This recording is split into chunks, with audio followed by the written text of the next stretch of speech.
Assalamualaikum warahmatullahi wabarakatuh. Salam sejahtera, Shalom, Om Swastiastu, Namo Buddhaya, salam kebajikan. Perkenalkan, nama saya Denny Ardiansyah dengan NIM 23050724031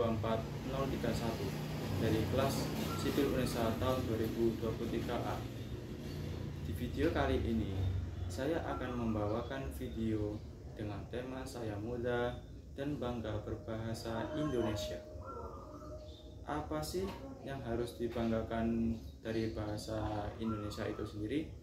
Sebagai bahasa nasional, bahasa Indonesia mempunyai fungsi sebagai lambang kebanggaan nasional, lambang identitas nasional, alat penyatuan berbagai suku bangsa dengan latar belakang sosial budaya dan bahasa berbeda, serta sebagai alat perhubungan antar daerah dan antar budaya. Di generasi milenial ini, untuk bisa disebut dengan generasi Z, mengapa harus berbangga dengan bahasa Indonesia? Ya, hal tersebut karena dengan bahasa nasional Indonesia telah memperkokoh persatuan dan kesatuan bangsa Indonesia. Hal ini sesuai salah satu butir isi Sumpah Pemuda, yakni berbunyi, "Kami putra-putri Indonesia berbahasa satu bahasa Indonesia." Sumpah Pemuda mengandung tekad untuk bersatu dan berjuang demi kemerdekaan Indonesia tanpa memandang perbedaan suku, agama, atau budaya. Sumpah ini memperkuat semangat persatuan dan kesatuan bangsa serta mengukuhkan bahasa Indonesia sebagai bahasa persatuan. Pertama, yakni berbunyi, "Kami putra dan putri Indonesia mengaku bertumpah darah yang satu tanah air Indonesia." Yang kedua, "Kami putra dan putri Indonesia mengaku berbangsa yang satu bangsa Indonesia." Yang ketiga, "Kami putra dan putri Indonesia menjunjung bahasa persatuan bahasa Indonesia." Sumpah Pemuda adalah satu tonggak utama dalam sejarah pergerakan kemerdekaan Indonesia. Ikrar ini dianggap sebagai kristalisasi semangat untuk menegaskan cita-cita berdirinya negara Indonesia.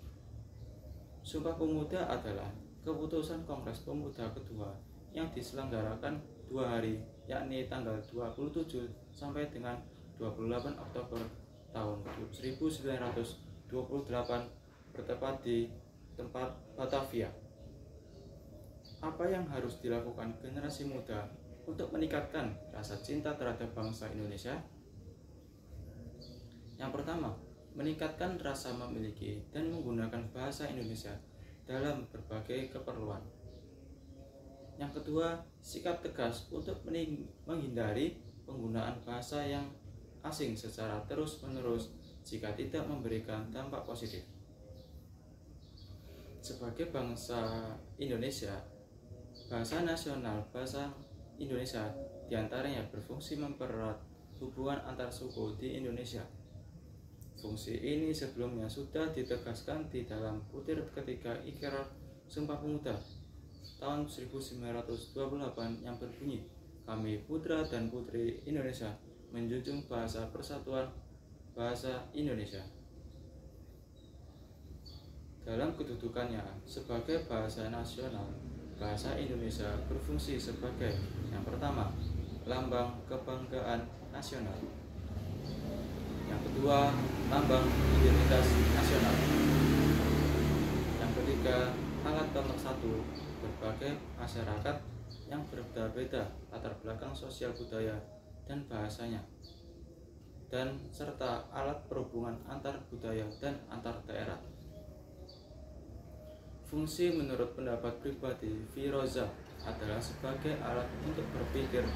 Wijono tahun 2005 memberikan 13 fungsi bahasa antara lain.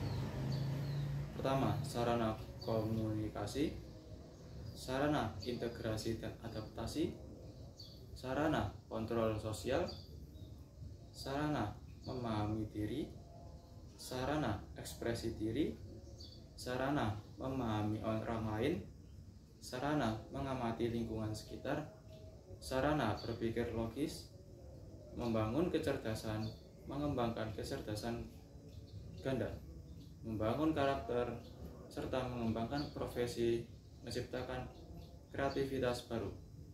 Sekian, wassalamualaikum warahmatullahi wabarakatuh.